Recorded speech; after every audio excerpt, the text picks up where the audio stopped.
the vouchers is a great way. And, when we started with 10% occupancy, we needed that. Yeah. At that time, we really needed that, and we had to have it, and that was the path forward. Yeah. And so, time and place depends on where you're at, how you want to structure that, or, and I will say, like, it takes a special. Look, this isn't easy. Navigating that voucher system and getting your unit inspected, it's not easy. Right. It might sound easy, and everybody might tell you it's easy, but you can have an inspector come out and they find a cable on the outside of the property that's loose, and you don't get paid. Like, again, you asked me what some of the problems are and how do we solve this affordable housing. It's making it easier. Yes. And they might pick on you. I mean, there were some days where we would have the CMHA group, Section 8, in our we had a van, and we would drive them around and show them all the good things that we're doing. Like, we're not bad people here, guys. Like, we want to help, but you can't pick on us, right? Like, don't fail a unit because the cable on the outside is loose. Fail me if there's a problem on the inside. I can guarantee that our properties are, we took really good care. And so when you're failing us for something on the outside that has no bearing on the inside living condition, come on. Like, and so, that part is a challenge. And that's one of the problems that we have, is that, we get picked on because we're landlords, and oh, well, they can afford to not have the rent. Well, no, we can't. We have a loan to pay too. Welcome to another episode of Affordable Housing and Real Estate Investing. Guys, I am so excited today to welcome one of Dane's close friends, Nate Fisher, to the podcast today, because he has over 25 years of experience in the real estate industry, and that spans multiple generations. His family, his parents were investors in affordable housing. So today he is the founder of two companies, Peak 10 Group and Protective Thermal Solutions. Peak 10 Group was started in 2004 as a boutique commercial real estate investment firm, but Nate has done deals from all sizes, big, small, close, simple, obviously, and complex transactions as well. I'm so excited to welcome him. And of course, my guest co-host, Dane Connolly from Aspen Realty Co. But Nate, welcome to the show, man. And thank you for coming on. I just felt so blessed when Dane introduced me to you, and after hearing about your story. And I just want to kick off the podcast first and foremost just by thanking you and your family for what you guys did and how you guys invested in affordable housing, because without people like you, man, like, I would have never had the home I grew up in with a good roof over my head and just a stable environment to grow up in. And that really allowed me to thrive. So I'm so grateful for people like you and your family that invest in affordable housing. But welcome to the show, man. And just tell us a little bit about yourself and how you got started in real estate investing, Nate. All right, well, great. Well, thanks a lot for having me, guys. I really appreciate it. And so Nate Fisher, I'm here in Central Ohio. I grew up in a multifamily family. So what does that mean? Well, from a very young age, I was in the apartment world. My parents, in the 60s, were doing what a lot of us today aspire to do, is own real estate. And so they started here in Central Ohio with a double near the Ohio State campus while they lived in a trailer park nearby and went to school. So they were doing the Burr method in the 60s. And, I didn't know what that was then, but, that's kind of what I grew up around. And the family portfolio grew from that double, which is still around today. And it's actually been sold down through a few different generations. My kids currently own that double right now. So we call that the training wheels property. And so my kids just bought that from my wife and I.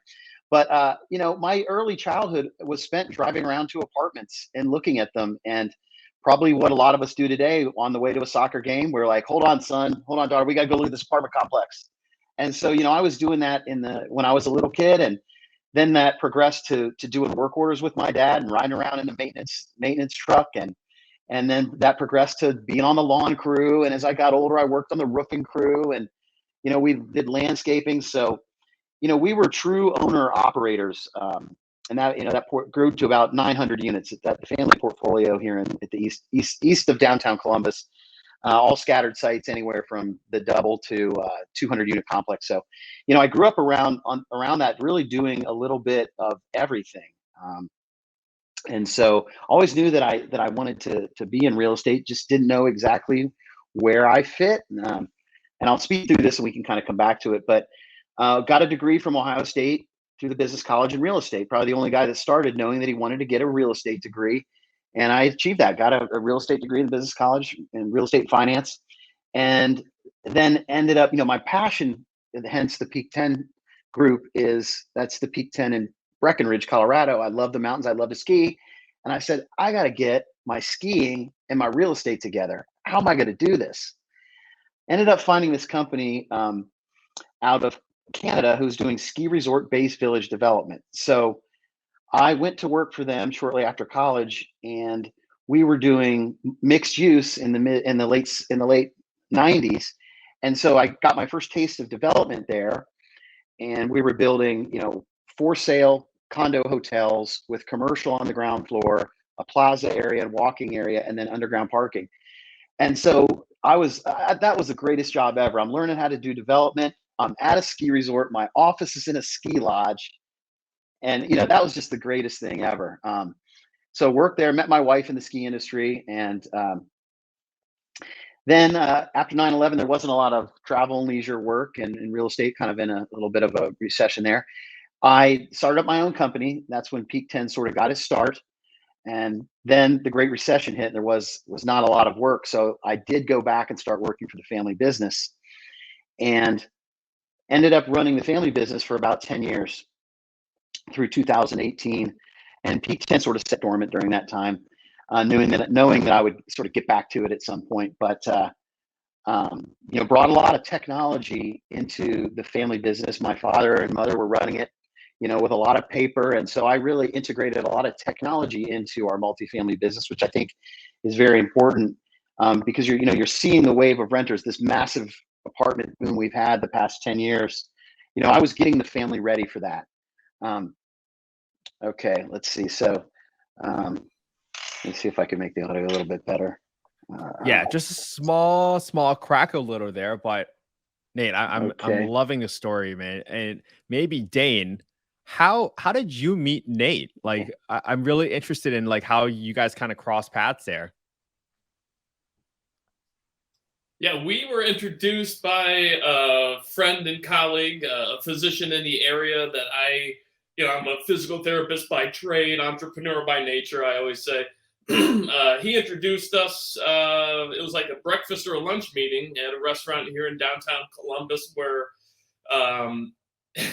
this colleague friend of ours said, I think you two need to meet because you remind me of him. He reminds me of you.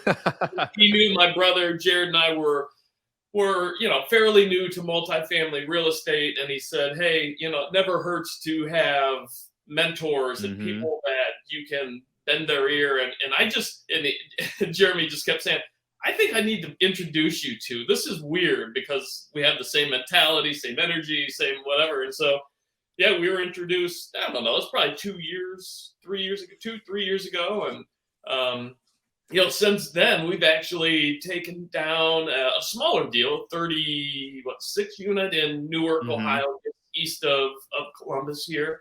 And Jared and I are trying not to screw that up too much, so that we can kind of prove ourselves to Nate that we know what we're doing. And no, we're excited to work with Nate and just learn. And frankly, I want to hear more and more stories from him.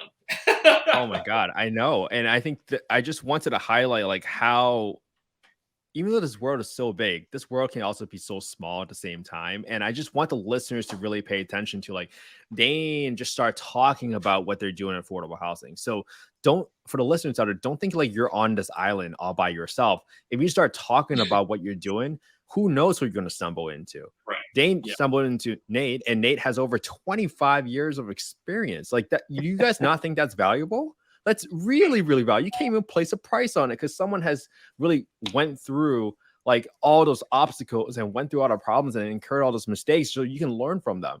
This is why we're bringing Nate onto the podcast so you guys can hear from his stories. So Nate, maybe you can share 1 or 2 stories of people you guys been able to help in affordable housing. I would love to kind of hear if you guys have any stories of people you've helped. Yeah. Is the audio any a little bit Oh, a little bit? perfect. Much better. Okay, good, good. All right, great, great.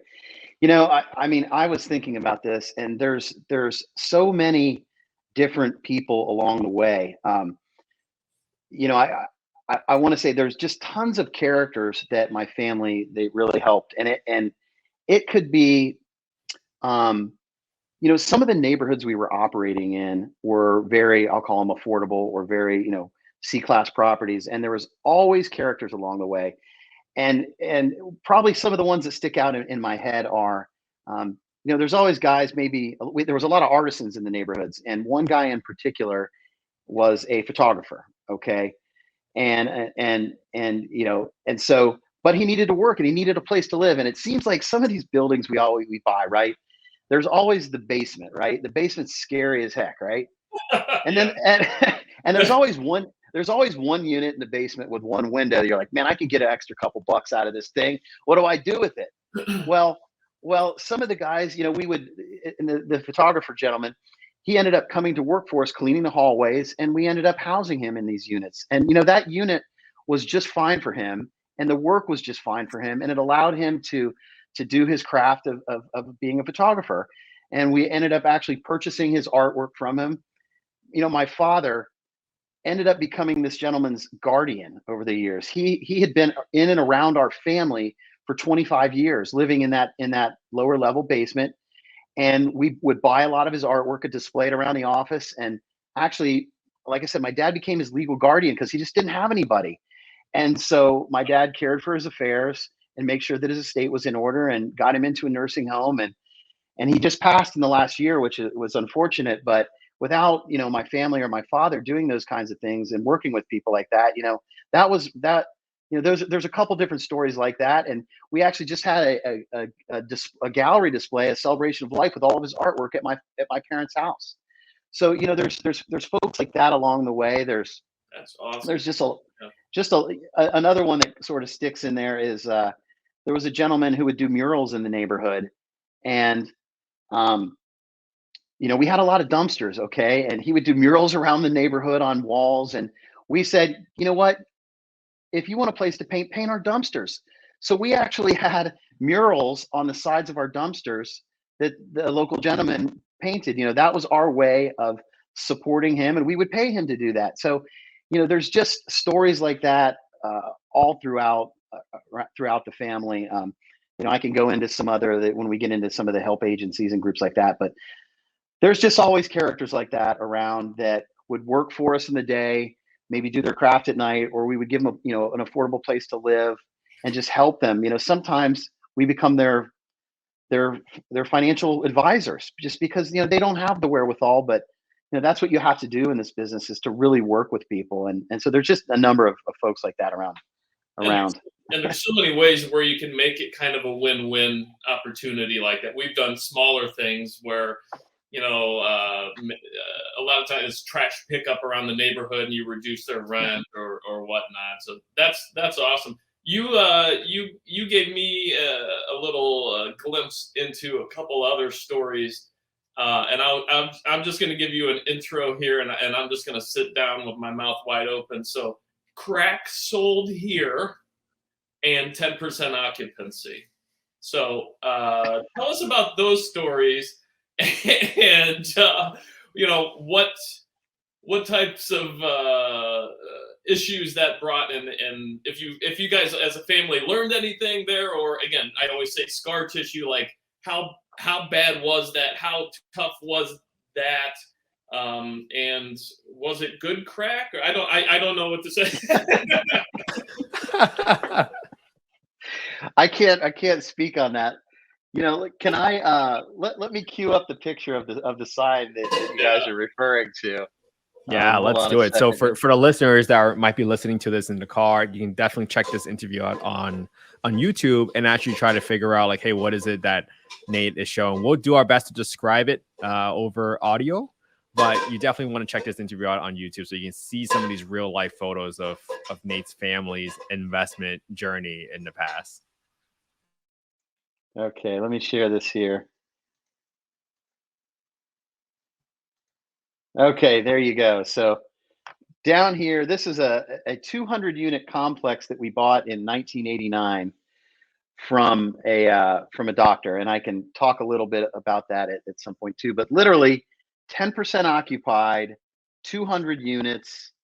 Um, this down in the right hand of the screen, there is a sandwich sign. It says "Stop, crack sold here, 510 $25." So literally, that was out in front of the complex when we bought it. In the top picture, there's a picture of my mother and father with the police at the entrance to the apartment complex. They were thrilled that we purchased this. Believe me, they were ecstatic. The police that we bought this. It saved them a lot of labor. There's a picture of the building with all the windows broken out, and I think these were about 16 unit. And then down in the left is the Doberman that policed the place, my dad's dog. So. Like I told you earlier, that building looks like almost every building Jared and I are currently looking at. Yeah. So I'll okay, back now. How did you? So while you were fixing that up, how did you get that finance? Did you guys have to go in and just pay straight cash, or did the city work with you? Because with occupancy like that and the physical condition like that, I don't. Nowadays, it would be nearly impossible. I would think, from my connections at least, to get that financed. Well, I think that you have to be really, really creative here, right? Like, developing the relationships with the bank. So, if a property's in trouble, the bank doesn't want it back. So this was owned by a doctor who thought he was going to be a real estate guy, but clearly could not operate a property. And we can talk about the advantages of buying things from doctors and lawyers. No offense, guys, but a lot of times they think they can do it all, and we can capitalize on that when they can't. And so, we were able to actually work with the bank and get the seller to give us about $600,000 of rehab money to take his problem off his hands. And Right. so, it's really a partnership with, leveraging your relationship with the bank and your track record. And the seller, he doesn't want to lose his property. He doesn't want to, have a bankruptcy on and get foreclosed on. So we were able to be super creative and get the bank to believe in us and allow us to and to work with us on the loan. And so we actually got money back to do some of the rehab. So you can do that in today's terms. It's a rehab loan from the bank, or seller financing. So you just have to be really, really flexible and be creative. And everybody was happy to see us get control of this property because we're turnaround artists, man. We would stabilize areas of neighborhoods, and so we had a track record that allowed us to step in here and stabilize the neighborhood. I mean, this is 6 acres. This is a big property. It was cancer to the neighborhood. Yeah. And so, aligning and sharing your vision of what you're going to do with the police. There's another photo in here where my mom and dad get an award from the police because they saved, I forget, there was, hundreds of police runs to this complex. Yeah. And so they were commended for the reduction in the amount of crime just by us coming in, building by building, getting it back on track, fixing those windows. And this is where, Kent, you had alluded to, our partnership with groups. And so this is really where that 30-year relationship with a local help agency started. This was really the beginning of that, and that relationship continued for 30 years. So, if you want me to go into that, I can. But it was a true private partner relationship here, man. It was a lot of stuff. Yeah, no, I love the creativity. Kent and Jared and I are all about creative deal flow, especially in today's market where, in my opinion, prices are still 25 to 35% above where they should be, overinflated. But there was a little nugget there, and this is something that we do on a lot of our properties too, is we'll contact the police department and public records, public domain, and get at least 1 year, but usually 2 to 3 years of records of any police activity at that property while we're in our due diligence phase. Sometimes we try to do it before that even. So that gives you an idea of just how bad it is. If it's bad and you still like the property, then that's fine. But like you said, Nate, that maybe gives you some brown nosing ability, so to speak, to go to the PD and say, we're going to take this over. This is our vision. We're going to help you guys out. You know, in the meantime, work with us however it may be, but we're now here. We're going to get the bad guys and bad girls out. We're going to, this is our plan. You know, let's work together. And there may be some rough, you know, couple of weeks while you're transitioning people out. And we actually had, on our first property, we did that. And one of the police officers actually said, well, I can do off-duty work too. So if you're evicting some of these really bad people and you need help, here's my number. Call me anytime. We appreciate what you're doing. And it was that's a nice little way to get tied into the community, the city, and maybe not get beat up while you're evicting somebody too, I guess. Yeah, and I'll just add one thing. What you just said the city, and so code enforcement, all the local officials, they don't want to deal with this thing. If you know, a lot of times these communities get so run down, the only option is to bulldoze it, and that doesn't help the affordable housing problem right now at all. Right. That makes it worse. So if you can get the city on your side and code enforcement isn't breathing down your neck, they're happy to see you as long as you convey that to them that you're going to make a difference. They'll be a little bit lenient on you. Sure. I have another question.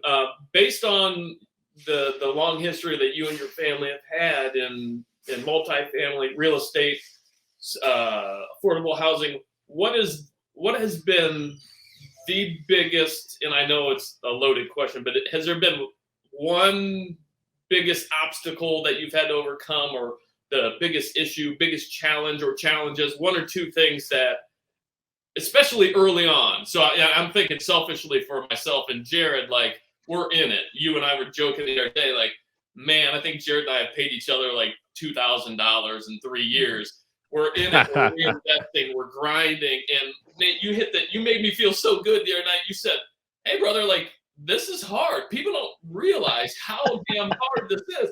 Coming from healthcare, that's hard. This is hard also, but I don't think people understand how difficult it is, what Jared and I are swimming in right now. But there is a light at the end of the tunnel to be where you are and with your successes. But what were maybe one or two of the biggest issues that you guys faced? And I'll just kind of shut up and listen. I'm excited to hear this. Wow, I think you're right. That is a loaded question. I don't know that there's, it is a steep learning curve, and you have to ask yourself, am I cut out for this? Everybody thinks they want to be a landlord, but not everybody's cut out for that. Yeah. And so, that's the first thing. Do I want to do this? Am I willing to put in the hard work? Because it's not easy, and there's a learning curve, and it's a steep one. And I think, Dane, you're grinding through it right now, and it's tough. And there's not, if there, 15 years ago, there wasn't these kinds of forums where we're talking today. There wasn't readily available information. There wasn't a playbook. At least now, we can pick up the phone and call each other.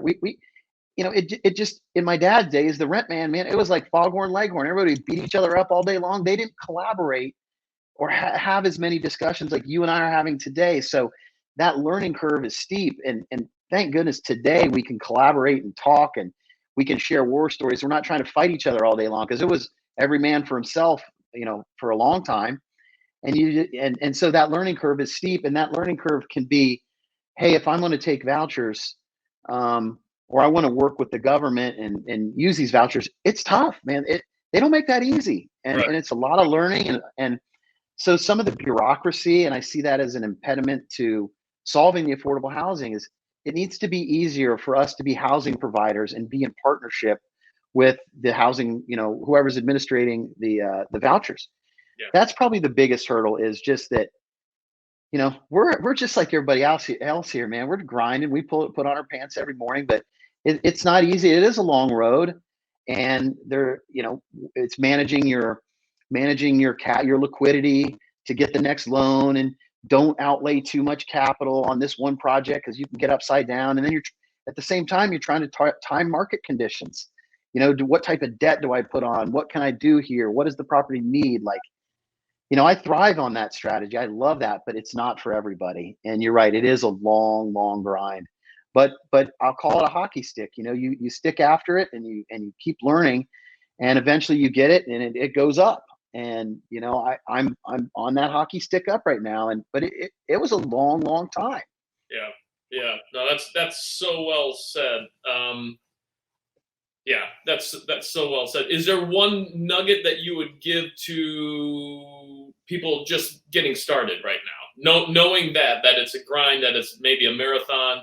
And I was just telling Jared the other day, I said, on paper, my net worth has never looked sexier than it does right now. But I've never been more broke, maybe. Like, in terms of cash flow, I'm like, can we go out to dinner tonight? Yeah, we can squeeze that out. But is there one little nugget that you would, give somebody, especially if they're at the lowest of lows? Because Jared and I were there a couple of years ago where we literally said what you just said. I don't know.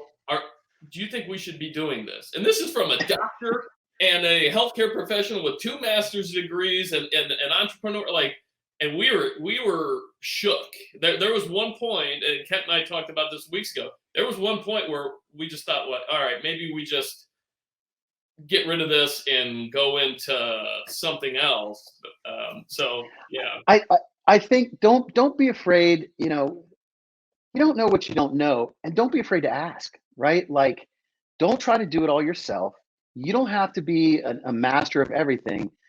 Find a mentor, reach out, say, I want to learn. I mean, there's a lot of guys like me who want to teach what we do and to share our stories and help and help guide. And so I think don't be afraid to align yourself with somebody who knows more than you. And maybe that could be a coach, or that could be a mentor, or, I just invested in a self-storage deal. I thought maybe I'd do my own self-storage. Yay, Nate, I learned it. Well, that's not the easy, I didn't want to. So I was able to invest as a passive investor. I don't have to manage it, but I get a seat in the passenger seat to learn self-storage, and I'm making money at the same time. So I'm learning along. And again, I'm always learning something new. Yeah. And so don't be afraid to seek out who knows more than you, because you don't need to know it all. Right. Yeah. If I'm ever the smartest person in a room, which, trust me, people, that rarely happens. But if I am, then I'm nervous and I'm frustrated, and I always need to be challenged, kind of like you. And the one thing it finally dawned on me this week, is that I don't always have to be the GP. I don't have to be the guy finding the deal and putting our stamp on it. And hey, look, Aspen Realty Group. Yeah. It's okay to run with good dudes like yourself, or, I got connected with a developer in Tennessee and Texas. Great guy, was highly recommended by multiple people. Where, yeah, I can invest in his deals and still make money, and that's something like, maybe this ego with me wanting to solve all the world's problems, but it's okay to run with other people. Network and meet good people.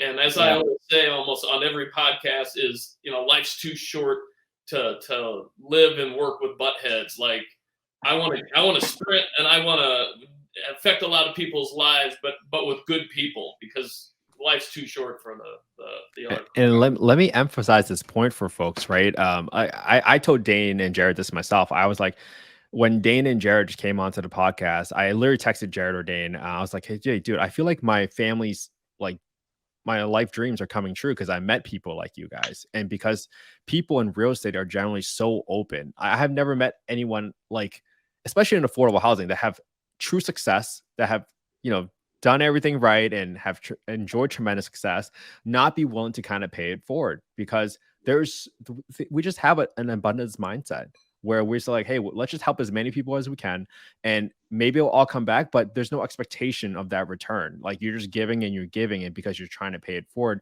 You get to meet more and more amazing people like Dane, like Jared, like Nate. So for the people out there that are trying to figure out, like, hey, how do I get started? Nate just told you he has over 25 years of experience, but he just invests as a limited partner, as a passive investor in another deal. For the people that are out there right now, you don't need to quit your job right away. Why don't you just become the best at your job, so that, one, you improve your reputation at your workplace, so that people will actually want to invest with you in the future, right? Because your reputation carries throughout your life. Doesn't matter if you're in a W-2 job right now, it continues going forward with you. But then you get to invest as a passive investor in a deal with Nate or Dane. People have, cut their teeth through all these issues that they face, and you get to be in a passenger seat and learn from them. Nate has 25 years experience and he's willing to do that. So don't think you're too good and let the ego get the best of yourself. Dane, like, what kind of things did you guys do in your investments to turn around those type of properties and those assets? Like, what was your impact on your communities that you guys were investing in?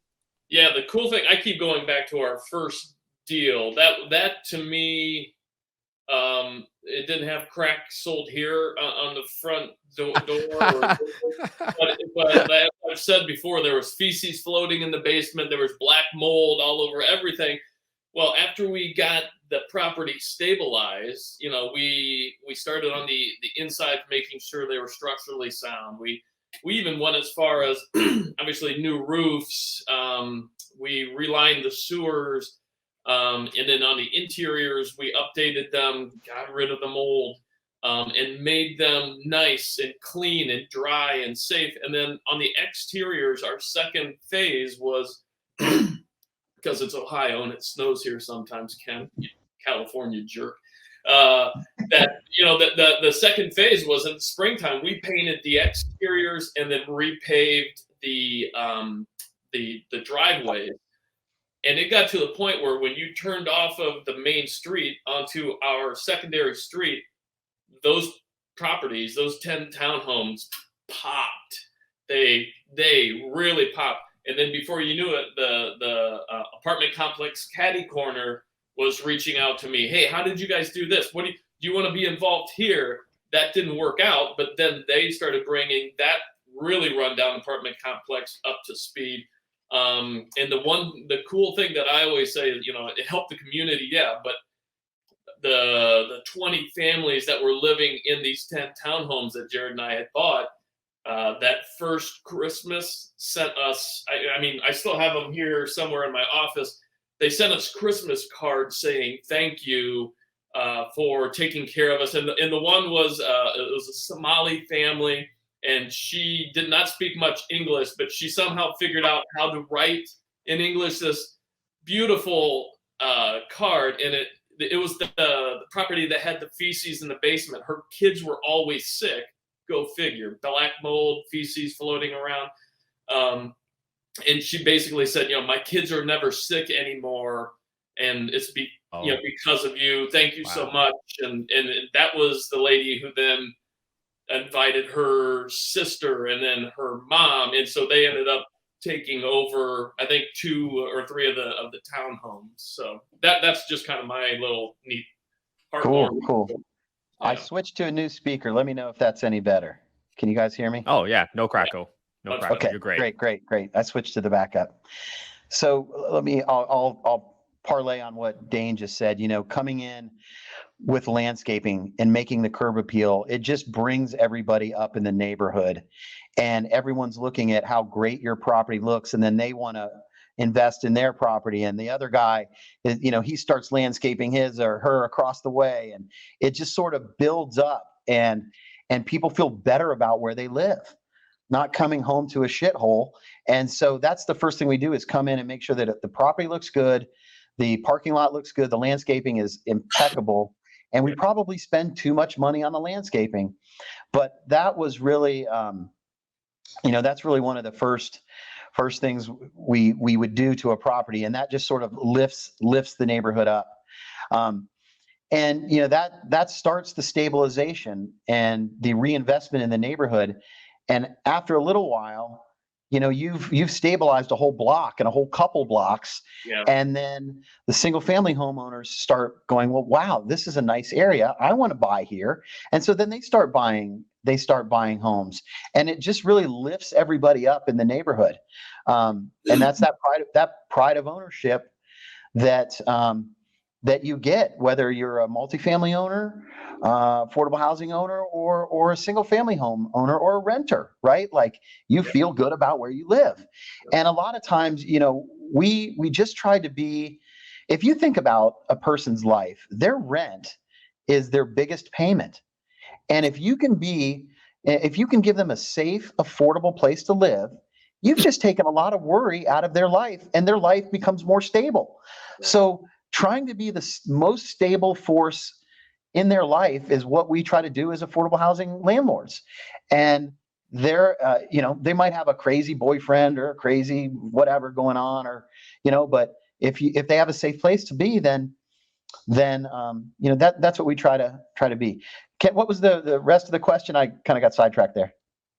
No, it's perfectly okay. I love hearing these stories because I want to hear about like what other mistakes you guys made. You talked about you talked about overdoing the landscaping, but I would almost disagree that was not a mistake, because I think people sometimes when they get into investing, especially if you are truly trying to have the impact that you have, Nate, you and your family could have just said, you know what, this is a rundown neighborhood. We're just going to do the bare minimum. We're just going to go with what it is, a status quo. We bought the property, just trying to make a little bit of money. You guys didn't do that. You guys set the whole standard to a whole nother level.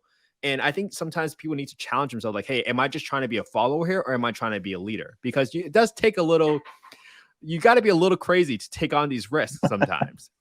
You got to be a little crazy to go take on this amount of risk and invest all this stuff. And I think people stop short of recognizing, like, hey, I am now becoming a leader, so I need to start setting the standard a lot higher. And that's what's going to really truly create a new level of standard that's going to permeate throughout the neighborhood in these scenarios. But like, I'm sure it took so much effort to do this, but I'm interested in hearing like just what other mistakes you guys made during this process. Yeah, I mean, I think, as you scale up your business, and as you go from a double to a 4-unit to a 12 to a 40 to whatever, right?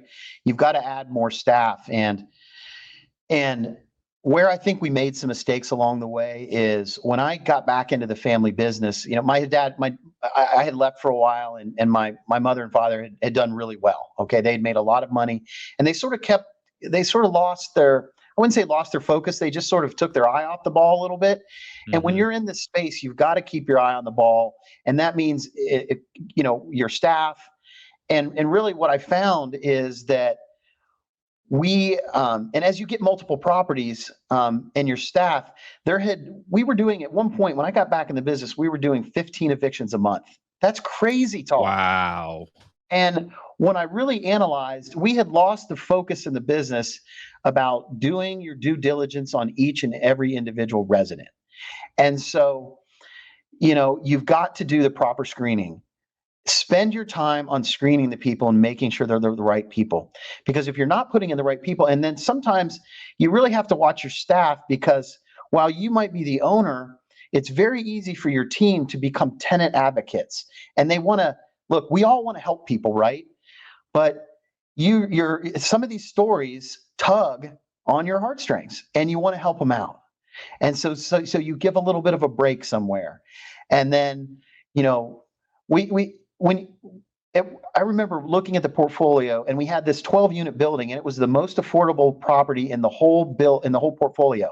And what had happened is the staff were getting lazy, and they weren't doing the qualifications correctly, and they were wanting to help. That whole 12-unit building was just a place to park the people that they wanted to help. And then they weren't paying rent, and now we're evicting them.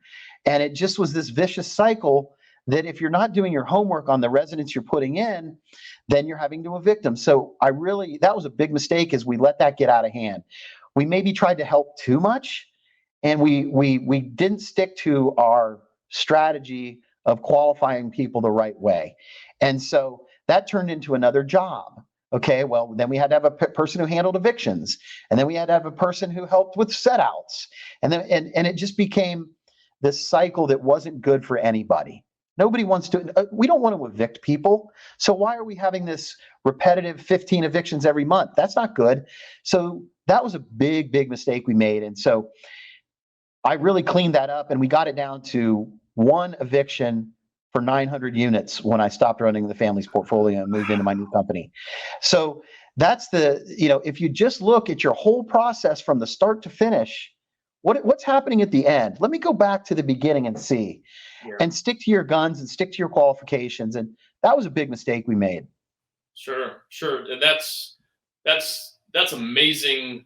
One eviction for 900. That is outstanding. during that time, was any of that transition, were you using Section 8, which in Columbus we call it CMHA? Were you utilizing Section 8 a lot? And if so, like, how has partnering with, CMHA, the VA, other public entities helped you, or conversely hurt you? And what are your experiences there? So yes, we used a lot of vouchers in the family's portfolio, and in my own portfolio today, we do as well. Not to the level, just depending on what class you're operating in. Clearly, there's more. The family's portfolio is C class and D class. There's always going to be more vouchers. There's going to be more agencies that you're working with. So, I think we probably had 25% of the portfolio were voucher based. Okay. When I took that over, and I think that as we get down in here a little bit more, some of the partnership, when I talked about the crack 5, 10, 15 sold here building, we were receiving vouchers, but it was also a partnership with a help agency that was dealing with women that had addiction issues and that might have had children. And so, there's your straight voucher, right, that comes, and that's just housing. And then there's project-based Section 8. I've managed a project-based Section 8 property as well.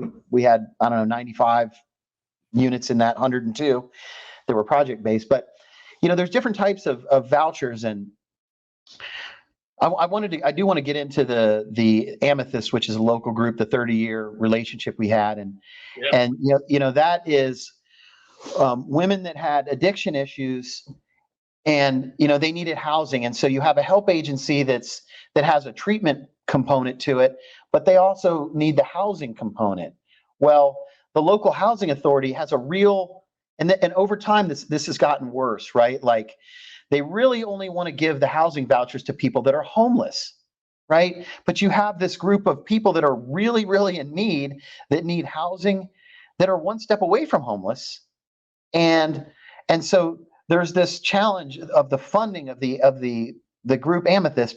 How would they get their funding with their people aren't homeless? Like, it's really a battle there. And there's some other lessons learned about financing and how much of your portfolio to what's a safe amount to have committed to one particular agency, if you will, or one help group, or however you want to call it. So, do you have ratios like that? I've never heard of that before. That's interesting. Are you aware of anything that says you should have X amount of open market versus X amount of Section 8 versus other voucher holders? Or well, the challenge isn't that you have Section 8 or CMHA vouchers in your units. When you have a master lease with one group, the lenders are going to get squirrely anytime you get over 30% to one single tenant. And so there is some challenges there. If you want to have a relationship where 100% of your building is master leased to a group, or maybe whatever their mission is, a mission-based group, let's call it that, the lender is going to then, have some heartburn over that. And on this particular the property we talked about, at one point we had 50% was leased to one group. And when I went to do the refinance on that, the lender actually, we had to set up an appointment with the CFO of the help agency so they could sort of be underwritten as to the validity of their nonprofit. Wow. Okay. And so, there are some bumpers in there. And in 06, or 07, when the Great Recession, there was a lot of market rate apartment communities that had a high concentration of corporate housing units. And immediately when the corporate housing cut, and so then the loan and the bank gets squirrely. Well, they can have that same feeling. And so you might see restrictions on how many units in a particular community can you master lease. Yeah. So it's something to communicate clearly with your lender about what you're doing or what your intentions are, and make sure they're on board. And you might need to bring that group in, and they might need to present their finances to your own lender. So it's just something to consider and keep in mind. That's awesome feedback there. I had not heard that 30% ratio, but that makes complete sense, obviously. And I don't know if I know you and I have bounced around to a couple hotel transformations that we decided not to do, but I think it was before I met you. My brother and I had, like, literally we were an hour away from, we had signed the agreement. The seller decided not to execute it, but it was going to be a hotel transformation. It would have been 99 units that we would have turned over in entirety to CMHA Section 8. The lender at that point, because it was during COVID, was like, oh my God, guaranteed rents. Yes, let's do that. And there's the massive need for affordable housing. But it didn't happen like that. It was me sitting down with them on 3 different occasions and getting Section 8 involved.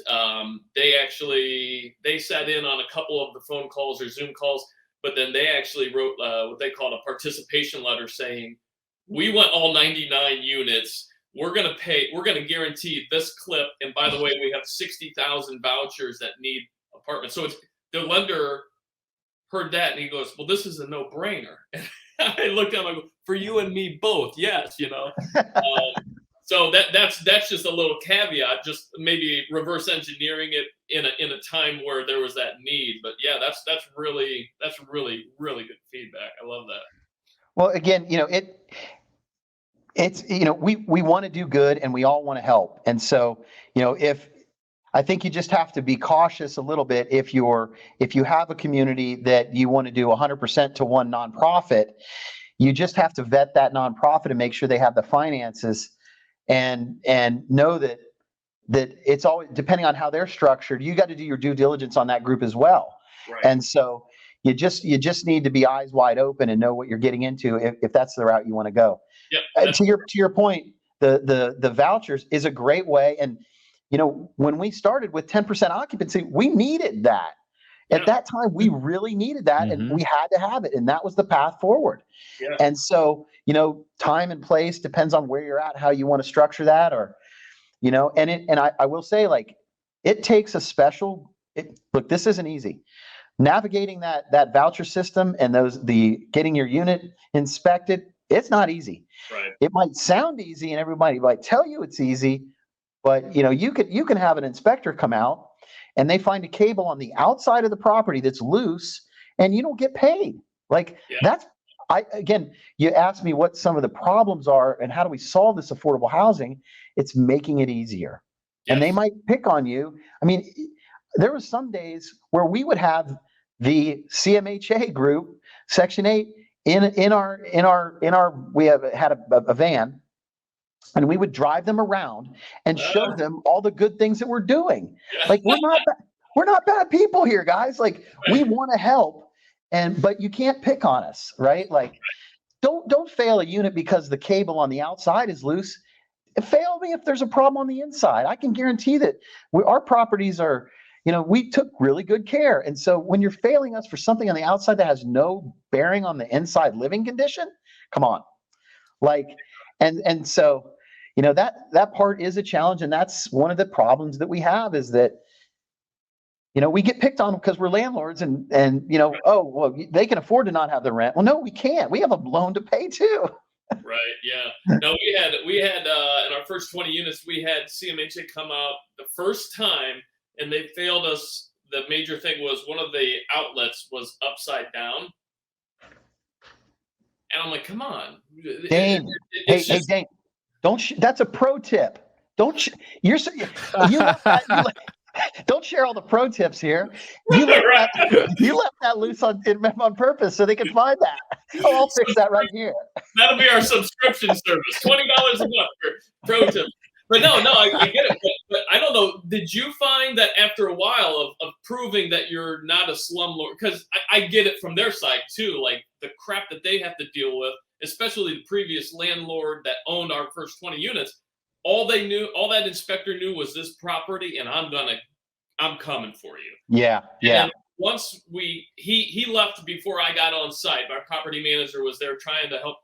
So once he came back a second time, I made sure I was there. And then I just grabbed him and took him around to all the interiors. We started on the inside and then out, and showed him what we were doing. And he was like, oh. And then I showed him our vision. It wasn't a vision board, but it was like a pro forma, like this is what we're doing. We need you to work with us so that now this is, it was 2 weeks, 3 weeks before they could come back out to re-inspect. I'm like, we're going to take care of them. So we had our maintenance guy, anytime they came out, we had our maintenance guy stop whatever the heck he was doing and literally just follow them through the inspection. And they knew that we wanted to do right. We just want to fix it. We want them to check their boxes, and we want those damn boxes checked so we can get the rent in. So let's work together and follow around. Did you notice that after a while that they knew that, okay, this is one of the Fisher properties. We know it's going to be taken care of. And did they work with you at all and soften on that at all, or no? Yeah, I mean, it's sort of like every year they go to a conference in October and they come back and it's really bad for a while. And then we rebuild the relationship. They write us up for a bunch of stuff, and then we rebuild the relationship. And they're like, oh yeah, these guys are actually good people. They really do mean well. They do what they say, and they follow through. Don't feed them a bunch of BS. They're people too. And yeah, I mean, it's that relationship building with them, and it might be bumpy when the inspector changes or somebody moves on, and so it does take a little while. And I always think that this is very applicable to the guys in code enforcement, right? It's the same type of relationship building. And if we're getting flack, and that, again, that's that relationship. If we were getting flack from the local inspector, we always tried to know who was up, and hey, we don't want to go above your head, but sometimes you need to go and say, hey, and we're getting a lot of flack here on the street. We really mean well. Can you talk to your inspector? Because you know us. We've been working together for 10 years. Again, that relationship building. Don't be afraid to talk to the people, and they're humans too. But same thing, code enforcement. You're like, hey, I'm going to do this. I just can't get it done maybe by Friday, but I'm going to get it done by next Tuesday. I've got some other things, or, there's also when there's these inspections happen, what you said, Dane, the pro forma, you're like, hey, look, I know there's a crack in that sidewalk, but look at these roofs that I've just put on, right? I just put $50,000 of roofs on. Yeah. I'll get to the crack in the sidewalk, in the spring. Yeah. So it's prioritizing and sharing maybe what you've done on your property, that you're doing the big important things that need to be done, and don't not do them. And I think I would just want to emphasize, like, what you guys been talking about is relationships and communication. And this is permeated throughout the entire conversation here for our listeners, where even in the beginning, when we talked about communicating with your lenders, like, hey, we got a participation letter from the Section 8. Like, this stuff will be secure because government's going to pay their rent every month.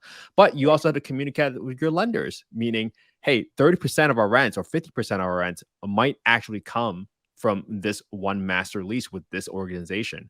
And that's okay, because now you can talk to a lender like, hey, what are you looking for so that you can be comfortable with us having this relationship? And now you can take that same criteria and be efficient with your time and bring those same questions back to those agencies and say, like, hey, this is what the lender is going to ask for anyways. So let's just have this conversation now.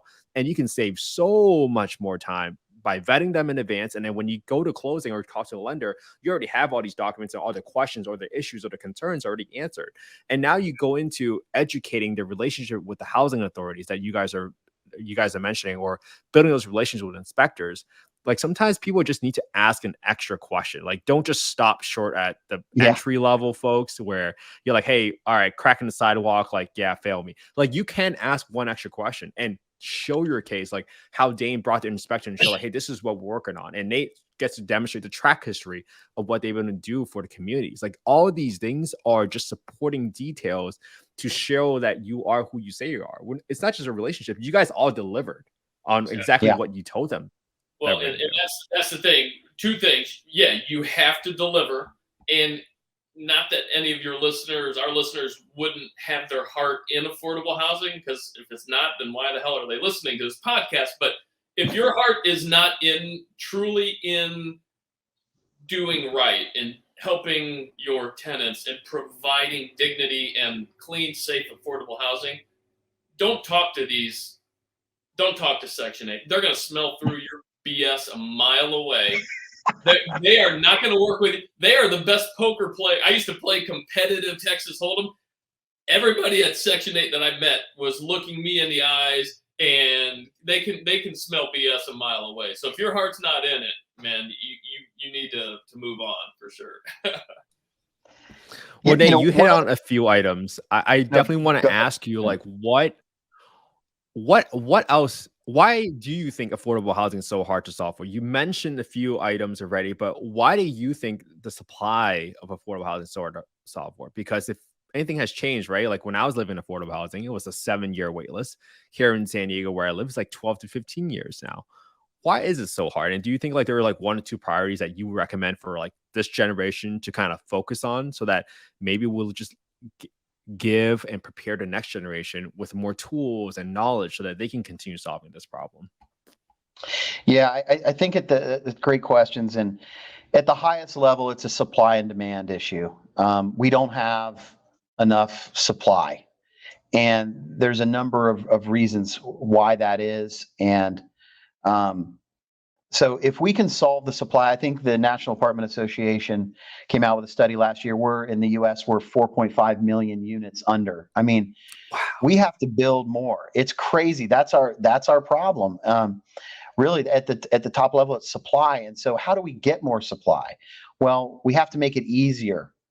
And there's a lot of different ways to do that. And so for a long time, it was acceptance of multifamily. We were just shitty, shitty landlords, right? And apartments suck. Well, that's not the case. And people in communities, and still there's a lot of communities that don't want apartments and they think we're just slumlords. And so I feel like in the past 15 years, we have, and some people have woken up, if you will, to the fact that apartments can be great neighbors. And so a lot of communities didn't want apartments for a long time, and so they would block them. And there's still many today that just don't want the density. And so if we, in some of these neighborhoods, I'll give you a quick example. In this neighborhood that where this property was, I had a piece of dirt, and I wanted to build 6 units in 2004. And I remember being on site, and the neighbors were just outraged at me that I wanted to build apartments. I'm like, guys, we've been here for 25 years and we're going to be here for another 25, maybe more. You guys are here because of us stabilizing the neighborhood. And so they were literally yelling at me on the site because they didn't want me to build apartments. And I'm like, now that it's changed in the 18 years since that conversation. Now people are much more open. I think they're waking up to that we need this density. And, also, where you see, and if we want, we can get into why apartment buildings are 4/1, right? Like they're super dense because that's what the economics are. But you're seeing where these buildings are popping up that are very dense. Well, that's actually the cheapest way to get more affordable housing is to build on a site that already has utilities too. It's cheaper for the city. And so as you see neighborhoods change and you see more density, the bus lines are there, the water's there, the electric's there, it's already there. And so, I feel like we're getting better as a nation, if you will, of accepting apartments and accepting the density. But really it's a supply and demand issue. So how do we make it easier to build apartments? I think you've got to have tax incentives. And as much as people go, oh my God, greedy developers.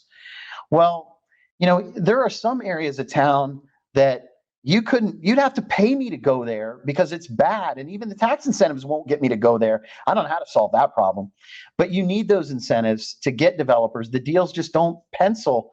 So how do we work together more to get more units? So whether it's the approval process, in some cities here in Central Ohio, it's very difficult to get an apartment community approved in the city proper. But you go to the outside outside to a community outside of the city, and they will mobilize in some cases really quickly to solve your problems, to find out the challenges you have to get your building built there. We need more of that. We need a faster path to build more. So that's really it. I mean, those are. Well, I've heard stories of developers, they'll buy the dirt and they have to sit on it for 2 years. Just because of zoning and whatnot. And I know we're running over here, and I know you're busy, Nate. But on that note, and I'm stepping on Kent's time a little bit too. But is it possible to develop? You've had a little taste of development, obviously. is it possible to develop affordable housing apartments and make it a win for everybody? Meaning the developer's making his money or her money, management, obviously tenants. Is it possible to do that affordably for tenants? Developers can get rewarded for their risk and whatnot. Is that do you see that as a reality or not? It seems like every apartment complex that I see going up is a beautiful A-class apartment complex, and we need that too. But I don't see, every affordable housing property looks like the crack house. It's the ugly brick building, and I'm guilty of this too. As soon as I see it, I'm like, oh, that's something I could buy. But is it possible to do that effectively and efficiently from a ground up standpoint? I think, look, the plumbing inside let me just say, the plumbing inside the walls, whether it's an A-class property or a C-class property or workforce housing, whatever you want to call it, it's the same plumbing. Sure. So then you start to look through and you say, what else can we make cheaper? Well, I think a great rabbit hole to go down is manufactured modular construction in apartments. Like, yep. That's the next wave. Mm-hmm. That gets you to market quicker. It's less interest, or less carry costs. Yep. So if you can get the actual ground up construction done faster, I think that maybe it's cities being more accepting of that type of construction. That is a faster way. And so it has to be a combination. I mean, to me, I approach everything. We have to win, and everyone has to win in this equation. Right. Whether it's the renter, the developer, the seller, we all have to win. So it's finding that balance. And I do think the incentives to get developers to come in, and whether that's a tax abatement or it's low cost loans or low interest rate loans, or more affordable, maybe more affordable terms. Dane, I think you and I talked about in Columbus, we have this really, Franklin County has an affordable housing trust, and folks, listen to this, because look around in where you live. There's probably agencies there or groups that are funded by local banks because they want to do this. They'll provide a pool of money to, we call it the Affordable Housing Trust, that can then provide favorable lending terms to either developers or rehab projects. It needs to be substantial rehab. And I think the Opportunity Zone is a great opportunity. I'm currently exploring that right now. That's another path forward to where, if you can't get it to pencil traditional with the current, market rates, if your investors, your LPs, are trying to defer taxes by putting their money in an Opportunity Zone, well, everyone can win that way because they're making a return and you're providing affordable housing, you're getting a project built, you're adding to your property management team, whatever. So there's all these different ways that you have to look at it now to make it win-win. Yeah. Seek out, so try to seek out those, I liked your guest, Alvin Hope Johnson, yes. that was on a couple, I'm fascinated. I've got to learn how he's doing this, because that might be a solution for me to implement around here, the way he's doing it. Kent, when I told Nate, I called Nate after we had that talk. I think it was the next day or whatever, because my head was still spinning. And I listened and re-listened to that podcast. And I said, hey, Nate, have you ever heard of it? No. And not that he blew it off, but we were talking about something else. And I'm so ADD that it just popped in my head. And then, how does that work? I'm like, well, I don't know. I've only listened to it twice, but X, Y, and Z. And I could hear the wheels turning on his side. I'm like, this may be something that can help you out massively, as well as Jared and I too. So yeah, sure. And I think it just shows how, with such a massive problem, you have to get creative with it. And that's exactly what you're doing, Nate. You're not just looking for win-win-win solutions where everybody wins, developer, investors, all in attendance, right? Getting a good quality home. This is how you guys have to get creative. It's not just about the bottom line. It's also about how much you guys can keep. So when you guys can find these tax advantage strategies using tax exempt bonds or low income housing tax credits, all those tools are available to you. But guess what? The people that are able to assemble all these tools together and create the best strategy that creates the win-win-win, you guys are going to make a lot of money, and you guys are going to be help a ton of people in the process. So for the people that are listening to this today, this is something you guys should be getting excited about. Yeah, it's a lot of work, but this is all worth it if you're interested in affordable housing. And this is truly, truly how you make generational impact, like what Nate and his family has done for thousands and thousands of families. So, Nate, I know we're getting right to the end, but what's next for you and your company? Like, what are you looking for, and where can people bring value to you and get in touch with you? Yeah. So, what's great is I think after you get on the hockey stick and you've been at this for a long time, then you can sort of pick and choose because, the grind, man, you're always trying to hit a grand slam. And, I've been doing this long enough now that I don't need to do those, and I can do projects that are passionate. And, just like my relationship with Dane, I'm looking, to partner with other folks that might have a project that might be a little bit too big for them.